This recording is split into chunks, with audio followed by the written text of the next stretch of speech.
हम इस वक्त है उप विभागीय अधिकारी कार्यालय के सामने। यहाँ पर अन्नत्याग आंदोलन चल रहा है। ये आंदोलन अस्पताल में हुए घोटाले को लेकर किया जा रहा है और हमारे साथ अनशन करता है। हम उनसे जानने की कोशिश करेंगे कि पूरा मामला क्या है और कितने दिनों में आपको न्याय की उम्मीद है। और खुले आसमान के नीचे पति पत्नी अपने बच्चों के लिए उनके मरने के बाद अनशन कर रहे हैं। ये हमारे देश की सच्चाई है। आइए उनसे ही जानते हैं कि पूरा मामला क्या है और वो यहाँ अनशन पर क्यों बैठे हैं। आपका नाम बताइए और आप यहाँ अनशन क्यों कर रहे हैं। मेरा नाम है गजानन मानिकराव पुरके और तहे दिल से मैं शुक्रिया अदा कर रहा हूँ कि गाजी न्यूज का, कि देखो मानवता की जहाँ दूर दूर तक का बिखर गई है। और मैं सोचता था कि कहीं से तो भी हमें समेट के लाना है और आप आ गए हैं हमारी समस्या सुनने के लिए, तो तहे दिल से आपका शुक्रिया अदा करता हूँ। और बच्चे की समस्या यह है कि पोस्टमार्टम घोटाला, अब इसको विस्तार से समझाना पड़ेगा तो ही जनता समझेगी, आपके दर्शक भी समझेंगे।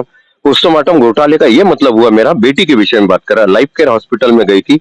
दर्द था केवल पीरियड का, जो हमारा मासिक बोलते हैं हम या एमसी बोल सकते हैं उसको। पीरियड के दर्द के लिए गई, 14 इंजेक्शन उसको ट्रामाडोल दिए गए और डॉक्टरों ने फोन के ऊपर ही उसका ट्रीटमेंट चलाया। मतलब उसका किसी प्रकार का 3 दिन में डायग्नोसिस नहीं करा। जब एक ट्रामाडोल दिए जाता तो सुबह उसका एचबी लेस होता कम से कम 1.5 ग्राम। तो ये चीजें डॉक्टरों के समझ में आना चाहिए कि भाई बेटी एक तो एमसी में है, एमसी में भी वैसा ही ब्लड निकलते रहता और ऊपर से आप नार्कोटिक ड्रग्स दे रहे हो उसको। तो नार्कोटिक ड्रग्स देने की वजह क्या थी? ये तो हार्मोन अनबैलेंस थे उस टाइम में। उनका तो कैसा है कि सेरोटोनिन लेवल चेक करना चाहिए, शुगर लेवल चेक करना चाहिए था, ये सारी चीजें थी उसकी प्रक्रिया। और आईबीटीसी चेक करना था, शुगर चेक करना था, ये कुछ भी नहीं किया गया। उसके मृत्यु के अंतिम क्षण के अंदर, अंतिम क्षण भी नहीं बोलेंगे, अस्पताल के अंदर वो मतलब पीआईसीयू में जब डॉक्टर आए तो उन्होंने ऐसा बुलाए उसको, तब ब्लड कम हो गया था। 3 दिन के अंदर जब 14 इंजेक्शन ट्रामाडोल दिए गए तो ब्लड कम होना वाजिबी था। ब्लड देने के लिए केवल पीआईसीयू के अंदर ले गए थे और इरादा उनका फुल था, क्योंकि आज बिजनेस हो गया। ये सारी चीजें तो और हम लोग भी समझ रहे थे। लेकिन आईसीयू में जाने के बाद में एक इंजेक्शन फिर वापस रिपीट उन्होंने ट्रामाडोल वेंस के अंदर दे दिया, सीधे सीधे। जो इंजेक्शन 1 घंटा पहले उसको दे दिया था नर्स ने, ट्रामाडोल ही दिया था और साथ में डाइक्लोफेनिक एक टैबलेट दी गई थी। तो ये ट्रामाडोल जब डबल हो गया उसको, तो बेटी ने तत्काल चंद सेकंदों के अंदर सांस रोक दी। सांस रोकने के बाद में डॉक्टर ने सीपीआर दिया, उसको कंप्रेशर बोलते हैं हम लोग, कंप्रेशन किया। कंप्रेशन करने के बाद में उस बेटी को अब डॉक्टर के समझ में आ गया, फाइल बुला लिया बाद में, लेकिन अब पॉइजन तो हो गया। पॉइजन उतारने के लिए फिर कौन से इंजेक्शन आते हैं, मेडिकल लाइन के अंदर की बात कर रहा हूँ। एक एक डॉक्टर अगर इसको चैलेंज करना चाहे तो कर सकते हैं। आई एम सो सॉरी, उसको पार्ट्रोपिन्स दिए, एट्रोपिन्स बोलते। एट्रोपिन्स उस परिस्थिति के अंदर दिए जाते जब कोई जहर या पॉइजन को आपको कम करना है। लेकिन जब उसको पार्ट दिए गए तो एट्रोपिन्स का ये भी असर होता कि उससे बेलाडोना पॉइजनिंग होता। एक तो ट्रामाडोल पॉइजनिंग एक तरफ, दूसरी तरफ बेलाडोना पॉइजनिंग सर। उसके बाद में 5 एड्रालाइन, 1 नोराट, 1 डोबुस्टाट। और बेटी का वो लिख के दे रहे हैं, वो सिकल सेल है भाई और क्लिनिक क्राइसिस। तो आप ये बताओ कि डोबुस्टाट मेरे भारत का कौन सा डॉक्टर देता? डोबुस्टाट का मतलब होता कि ये जो वेसल है, वेसल जब यहाँ ऐसी हो जाती तो वेसल को ऐसा करने के लिए, मतलब कम चौड़ा करने के लिए डोबुस्टाट देते, ताकि ब्लड कम होने के बाद अगर हमारा खून कम है और खून आए तक का उसको जीवित रखना है तो डोबुस्टाट दिया जाता है। तो डोबुस्टाट सिकल सेल के किस उपयोग का, जिन डॉक्टर ने मुझे लिख के दिया। और फिर फर्जीवाड़ा इस कदर करा कि मैंने पीएम लिया, लाइव पीएम है बेटी का, लाइव पीएम की क्लिप नहीं दी गई। 4 महीने 11 दिन तक का मुझे पोस्टमार्टम की कॉपी नहीं दी गई। एक पोस्टमार्टम की कॉपी प्राप्त करने के लिए तारीख 11/10/2021 को मेरी पत्नी यही अन्न त्याग पर बैठी थी। तत्कालिक राज्य मंत्री बच्चूभाऊ कडू आए, उनके बाद में उन्होंने 18/10/21 को मीटिंग लगा दी है। शल्य चिकित्सक अधिकारी माननीय श्याम सुंदर निकम साहब, डॉक्टरों की समिति बैठी और लाइफ केयर के भी तमाम डॉक्टर थे। भाई 2 दिन में सीसीटीवी फुटेज, मेडिकल के बिल और आपकी जो भी मांगे थे, लाइव पीएम रिकॉर्डिंग्स, ये सारी चीजें दिए जाएंगे। उसके उपरांत भी धोखा दिया गया मुझे धोखा पाने के बाद मैंने तारीख 28/12/2021 को फिर रिपोर्ट डाला एसपी साहब को, आयुक्त साहब को, और उन वापिस थाने और 4 पुलिस स्टेशन के अंदर, जो क्षेत्रीय पुलिस स्टेशन परतवाड़ा, इनको भी।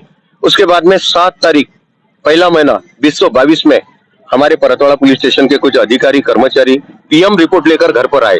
जब मैंने ये देखा कि पीएम रिपोर्ट के अंदर 4 महीने 11 दिन बीतने के बाद भी ओपिनियन रिजर्व है, तो मैंने उनसे रिक्वेस्ट करा कि सर आप एक काम करो, और प्रार्थना पत्र भी दिया 8 तारीख को कि सर आप इसको कार्यालय जिला अधिकारी में जमा करो, ताकि क्या हो जाएगा कि आपका विसरा रिपोर्ट और ये मुझे एक साथ में दो, और सारी चीजें किस्तों में मत दो। आप मुझे वापस और आंदोलन पर जाना पड़ेगा, सीसीटीवी फुटेज पाने, मेडिकल के बिल पाने विस्ता के लिए। और वो हुआ ऐसे ही कि ये तो शुरू से एक नियोजित तरीके से बेटी का विसेरा इनको फॉरेंसिक में ले जाना नहीं था, क्योंकि बेटी मेडिकल ओवरडोज और मेडिकली पॉइजनिंग से डेथ हो गई। तो जिसकी शिकायत मैंने पीएम लेने से पहले तारीख 26 को उसी दिन जिला अधिकारी कार्यालय वही के तुम्हारा अनुमंडल उप विभागीय कार्यालय शल्य चिकित्सक अधिकारी और राजापेट पुलिस स्टेशन को सूचित करा था कि बेटी की जो मौत है वो संदिग्ध है, शक के दायरे में है, आपकी उपस्थिति प्रार्थनीय है और पोस्टमार्टम मुझे लाइव चाहिए, इस कंडीशन के ऊपर लिया। लेकिन उसके उपरांत भी इन्होंने जो सपोर्ट लिए, कहीं राजकीय शरण ले लिए इन्होंने, और राजकीय शरण के कारण प्रशासकीय व्यवस्था को दबा दिया जाता। लेकिन प्रशासकीय व्यवस्था बेचारी हदबल थी, मजबूर थी। उनके प्रति मेरा कोई दोष आरोप नहीं है। मेरा दोष आरोप है कि जिसके कंधे के ऊपर मैंने मुंडी डाला, जिसकी बटन दबाकर जिसको लाल बत्ती की गाड़ी में बिठाया, अगर वही मेरा हमदर्द नहीं है तो इस दुनिया के अंदर किस नेता के ऊपर मैंने विश्वास करना चाहिए साहब। और ये लोकतंत्र, न्यायतंत्र और जन विश्वास का खून है पोस्टमार्टम घोटाला बोले तो।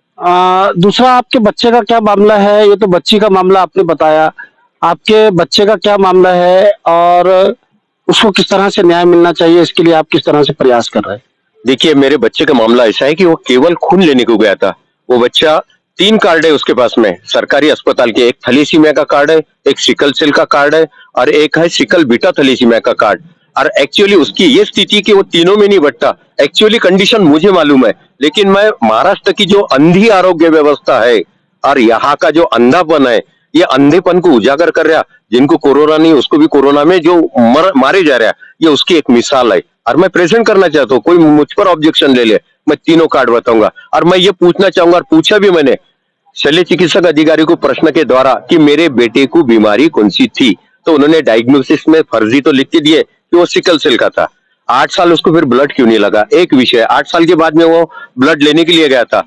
अब इन्होंने 2 पॉकेट ब्लड चढ़ाने के बाद, क्या उससे पूर्व इसकी केवल 3 ही टेस्टिंग हुई, ईसीजी हुई, चेस्ट एक्सरे हुआ, सोनोग्राफी, बेटा नॉर्मल था। लेकिन ब्लड देने के बाद में पीला हो गया था। निग्लिजेंस इनकी कहाँ हुई, वो तड़प रहता, छाती में दर्द है। लेकिन इन्होंने ये सोचे थे कि सिकल सेल का बच्चा है, अगर मर भी गया तो इस पर कोई आपत्ति ना तो समाज जताता, ना न्यायपालिका, ना सरकार, क्योंकि ये भ्रमित प्रचार कर दिया। कौन सी बीमारी थी भाई? सिकल सेल की। अरे भाई, मेरे को 20 साल से कैंसर है, तो मेरे मौत का कारण कैंसर नहीं है ना, मेरे मौत का कारण भी तो और हो सकता ना। तो इन्होंने करे जैसा, उसको भी ट्रामाडोल 1 इंजेक्शन दिए रात को 11:30 बजे दर्द के कारण। ट्रामाडोल से उसके नाक से ब्लडिंग आना चालू हुआ। फिर वो डॉक्टर तो निकल गए, हड्डी का डॉक्टर बुलाया। जबकि ऐसा जो अगर सिकल सेल का मरीज है और ये दावा करते, तो उसके लिए उसका जो तज्ञ डॉक्टर होता वो होता हीमोटोलॉजिस्ट। तो फिर मेरे बेटे का इलाज हीमोटोलॉजिस्ट में नहीं किया, वहां पर डॉक्टर दीवान, डॉक्टर अभिजीत मोरवाल। तो आप ये बताओ कि प्रथम निग्लिजेंसी तो यही है, इन डॉक्टरों को दोषी मानते हुए इन पर एफआईआर क्यों नहीं हो रहा? और नंबर 2 के अंदर उसका नेजल पैकिंग करने के बाद वो 6 घंटे इस कदर गिड़गिड़ाया है कि इंसानियत भी शर्म करती, इंसानियत भी शर्मसार होती।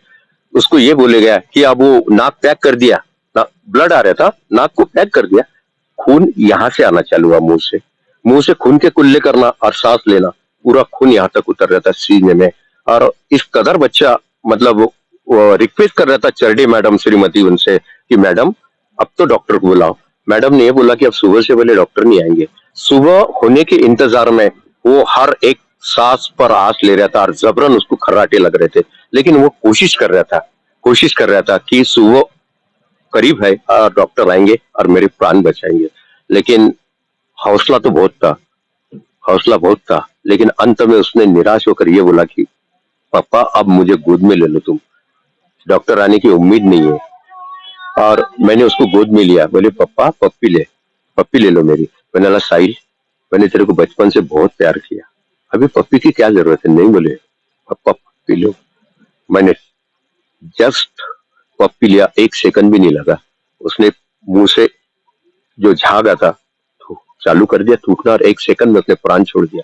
डॉक्टर आए, डॉक्टर आने के बाद में ये ओरिजिनल स्थिति हमारे आरोग्य मिनिस्टर तक पहुंचा। डॉक्टर आने के बाद मृतक के मुंह पर सिलेंडर लगाया जाता, सिलेंडर लगाकर फोटो खींच लिया जाता और नर्स के कैबिन में बैठकर 15 मिनट दस्तावेज लेके जाते, और वो दस्तावेज मुझे 16 महीने के बाद दिए जाते, जबकि वो दस्तावेज मांगने के लिए मैं चक्रा करते रहा। इरविन की कई स्मरण पत्र भी दिया, स्मरण पत्र दिया, यही पत्र एसडीओ कार्यालय में भी जब आए शिकायत में, सारे पत्र व्यवहार भी मेरे पास में कंप्लीट है।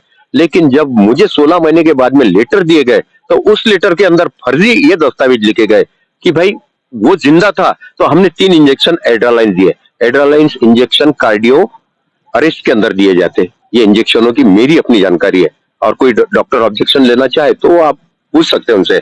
तो मेरा बेटा तो मर चुका था, तो फिर ये इंजेक्शन कब दिया? और जबकि मेरे बेटी की मौत ही 5 बजे हुई, तो ये 5 बज के 50 मिनट तक का मैंने उसी आधार पर घटनाक्रम लिखा था, और मेरे ही घटनाक्रम आधार के ऊपर आपने उसको पिक्चर बना दिया। तो इसीलिए मेरा मांग है कि वो जो श्रीमती चरडे है और जो डॉक्टर अभिजीत मोरवाला है, इनका नार्को टेस्ट करो, लेकिन उससे पहले मेरा करो, और उसके बाद में फिर इनका नार्को टेस्ट करो। मेरे बच्चे लौट कर नहीं आएंगे, लेकिन समाज के आंगन के अंदर जो किलकारियां गूंज रही है ना, ये किलकारियां इनके वजह से गूंजना बंद हो जाएंगी, और हर बाप को ये उम्मीद रहेगी कि अस्पताल में जाना कि नहीं जाना। देखो, अस्पताल में बच्चे हंसते खेलते जाना चाहिए और लौट कर आना चाहिए, लेकिन कफन में नहीं साहब। इसीलिए आपके दोनों बच्चे जो है उनकी उम्र कितनी थी, और ये कौन से समय की बात है? साहिल की उम्र उस टाइम में 17 साल की थी कंप्लीटली, और ये सुबह सुबह 5 बजे मरा। वो 13 तारीख 12वां महीना 2020, और बेटी की उम्र थी 15 साल, जिसकी मौत संदिग्ध हुई 25 तारीख 8वां महीना 2021 के अंदर, लाइफ केयर हॉस्पिटल अमरावती। आप यहाँ अन्नत्याग आंदोलन कर रहे हैं, आपकी मुख्य मांग क्या है इस मामले में? प्रशासन ने और नेताओं ने क्या भूमिका लेनी चाहिए? मुख्य मांग यह है कि अब ये बोर्ड का मामला नहीं है, जैसा बोर्ड के मामले निपटा दिए जाते। हमारे देश के अंदर डॉक्टर निग्लिजेंसी के अंदर देखो बहुत लोग मरते हैं, लेकिन सवाल कैसा है कि बोर्ड उनका है, मेडिकल उनका है। जैसा कि मेडिकल वाले ने मुझे अभी दवाएं भेजे वो बेटी की, तो ये सारी चीजें नहीं है, ये सीधा सीधा क्राइम का हिस्सा है। जैसा फर्जी दस्तावेज ये क्राइम में बट्टा, और पोस्टमार्टम घोटाला ही क्राइम में बट्टा। मेडिकल बोर्ड और शल्य चिकित्सक क्या अहवाल देता और उसके ऊपर एफआईआर होती, ये सारी चीजें देखो, मतलब ये समझो कि तुम्हारे को भूल थापा देने वाली चीजें हो रही है, ये धोखा हो रहा है मेरे साथ में। सीधे सीधे एफआईआर कर दो, और जो मेरी सीबीआई जांच की मांग है वो तो मैं हाई कोर्ट से भी मांग सकता, नार्को टेस्ट हाई कोर्ट से मांगता, लेकिन आप न्यायपालिका के अंदर प्रविष्ट क्यों नहीं होने दे रहे? वो मेरे संवैधानिक अधिकारों का क्यों हनन कर रहे हैं, और मुझे भूखा और प्रताड़ित क्यों कर रहे हैं? एक पिता और माता बच्चों के पोस्टमार्टम को लेकर, उनकी बीमारियों को लेकर न्यास की आय लिए यहाँ खुले आसमान के नीचे बैठे हैं। विशेष खास बात यह है कि प्रशासन और नेता भी इनसे मुलाकात के लिए नहीं आ पा रहे हैं। इनकी समस्या और इनके साथ जो घटना हुई है उस पर रोशनी डालने और उन्हें न्याय दिलाने की कोई बात नहीं कर रहे। ये अपने आप में एक बड़ा प्रश्न है। वहीं दूसरा प्रश्न है कि मेडिकल लाइन को कोई चैलेंज नहीं होता, बहुत कम लोगों को इसकी समझ होती है, लेकिन इस बात से भी इनकार नहीं किया जाता कि पर्दे के पीछे मेडिकल लाइन में भी लोगों के अधिकारों का हनन किया जा रहा, और उन्हें जिस तरह से इलाज मिलना चाहिए वो इलाज नहीं मिल पा रहा। इन्होंने हिम्मत जुटाकर, बूढ़े लोग यहाँ बैठे हैं अपने बच्चों के न्याय के लिए, 2 मैसेज ये दे रहे हैं कि एक तो इन्हें न्याय मिलना चाहिए, और दूसरा जिनके साथ भी मेडिकल लाइन में अन्याय हुआ है उन्होंने भी अपने न्याय के लिए संघर्ष आरंभ कर देना चाहिए। और एक माँ ही अपने बच्चों का दर्द बेहतर तरीके से जानती है। हमने बच्चों के पिता से बात की, अब उनके माताजी से बात करते हैं कि वो इस बारे में क्या सोचते हैं, उन्हें क्या प्रशासन से न्याय की उम्मीद है। आपका नाम बताइए और आप यहाँ क्यों बैठे हैं? मेरा नाम सौ भारती पुड़के है, और सबसे बड़ा तो मैं आपका आभार मानती हूँ कि आप मेरे तक पहुँचे। इसका मेरे को बहुत यानी ये है, आभार मानती हूँ। सबसे पहले तो मैं यहाँ इसलिए बैठी हूँ कि जो ये देश में चल रहा है, आज जो मेरे साथ घोटाला हुआ है वो आने वाली पीढ़ी के साथ होना नहीं चाहिए। क्यों कि ये जो अन्याय है, ये इतना जो माँ बाप पे बीतती है उसका ये दुख वो माँ बाप ही जान सकते हैं और कोई नहीं जान सकता। क्योंकि आज 2 बच्चों की लाशा कंधों पे लेके जाना और वो माँ बाप को इतना करके भी ये रास्ते पे आकर बैठना ये कोई मामूली बात नहीं है। मैं देश के हर माँ को, हर बाप को ये कहना चाहती हूँ कि ऐसे जो घोटाले हो रहे हैं ना, ऐसे जो ये डॉक्टर अपने साथ अन्याय कर रहे हैं, उसके बारे में सब माँ बाप रास्ते पे आए और जो ऐसे अन्याय करे वाले डॉक्टर है इनके खिलाफ आवाज उठाए। क्यों कि आज मेरे साथ हुआ है, आपके साथ भी हो सकता है। क्योंकि आज मेरे बच्चे गए वो तो वापस नहीं आएंगे, लेकिन आपके बच्चे आज आंगन में खेल रहे हैं। मेरे को ऑफर आए पैसे लेके मैं तो कब की दब जाती थी, ये करती थी। लेकिन मेरा कहना ये कि है जो आने वाली पीढ़ी है उनके साथ ऐसा कुछ होना नहीं चाहिए। जैसे मेरे बच्चों की जान डॉक्टर के वजह से गई है और उसमें शासन प्रशासन सबने उनका साथ देकर ये बातों को दबाया है। अरे तुम बताओ, आज एक माँ अपने बच्चे गए बरोबर 1 महीने में रास्ते पे आके बैठे हैं, उसमें मंत्री आता है और उसका आंदोलन छोड़ देता है। तो ये कोई बात है ना? आज उसको मैं दिख रही नहीं क्या? आज 5 दिनों से ये रास्ते पे बैठी हूँ न्याय मांगने के लिए। अब कहाँ गया? तब तो देखो 1 दिन में दिखा, तो आज मैं 5 दिन से रास्ते पे बैठी हूँ। आज तो वो मंत्री को मैं दिख रही नहीं है क्या? आज भी दिख रही है कि न्याय मांगने के लिए वो माँ रास्ते पे आके बैठी है करके। तब देखो 1 दिन में कैसे, क्यों कि तब मेरे बच्चे का विसरा ताजा था और ये सब जनों की बातें दबाने की थी, सबको बचाने का था। इसलिए एक मंत्री यहाँ तक आया था और मेरे बात दबाने के लिए उसने मेरे को उठा दिया। दूसरे दिन मैं सब कुछ करता, तुमको वकील देता, तुम्हारे वकील की फीस भरता। बाद में 18 तारीख को दालना में मीटिंग लगाई, दालना में मीटिंग हुई, उसके बाद सब बात रपा तपा हुई ना, मुझे न्याय। उसके बाद फोन लगा रही, सर मेरे केस का क्या हुआ? नहीं बोले तुम्हारे प्रश्नों से समाधान नहीं हो रहा है, एक काम करो तुम कलेक्टर के सामने आंदोलन को बैठो। ये कोई ये है? या ऐसे मंत्री अगर न्याय देने लगे, ऐसे मंत्री अगर अपन जिसको चुन के लाते, क्यों कि उनसे अपन नहीं, हमसे वो है ऐसे मंत्री को हम चुन के लाते ना, वो अगर हमारे साथ ऐसे गद्दारियां करते हैं तो तुम बताओ हम किस पे विश्वास रखें? ना ये शासन, ना प्रशासन, ना राजकारण, ना कोई वकील, ना कोई भी एक केस में सामना लेने को देख रहा नहीं। क्यों कि मर गए, उनके मर गए भाई, हमारे थोड़ी मर गए। गया तो उनका गया, हमारा थोड़ी गया। जान दो ना, देखते बैठेंगे। ऐसी ये बात हो रही सर ना। अब यहाँ तक आए, हर समाज को मैं ये देना चाहती हूँ, निर्देश देना चाहती हूँ कि आप सब मिलकर मेरे साथ आए और ऐसे बातों में मेरा साथ दे। और आज चुप रहने की टाइम नहीं है, सबने ये आवाज उठाना बहुत जरूरी है। बस इतना बोलकर मैं एक माँ का दर्द है, साथ ही इनका सीधे तौर पर कहना है कि जिसके साथ में अन्याय हो रहा है, खासकर वो आरोग्य विभाग से अगर संबंधित है, तो उन लोगों ने भी आवाज उठानी चाहिए। क्योंकि देखने में आता है कि आरोग्य की समझ और मेडिकल लाइन की समझ बहुत कम लोगों को होती है, इसलिए वो पूरे ही लोग डॉक्टर और यंत्रणा पर ही निर्भर रहते हैं।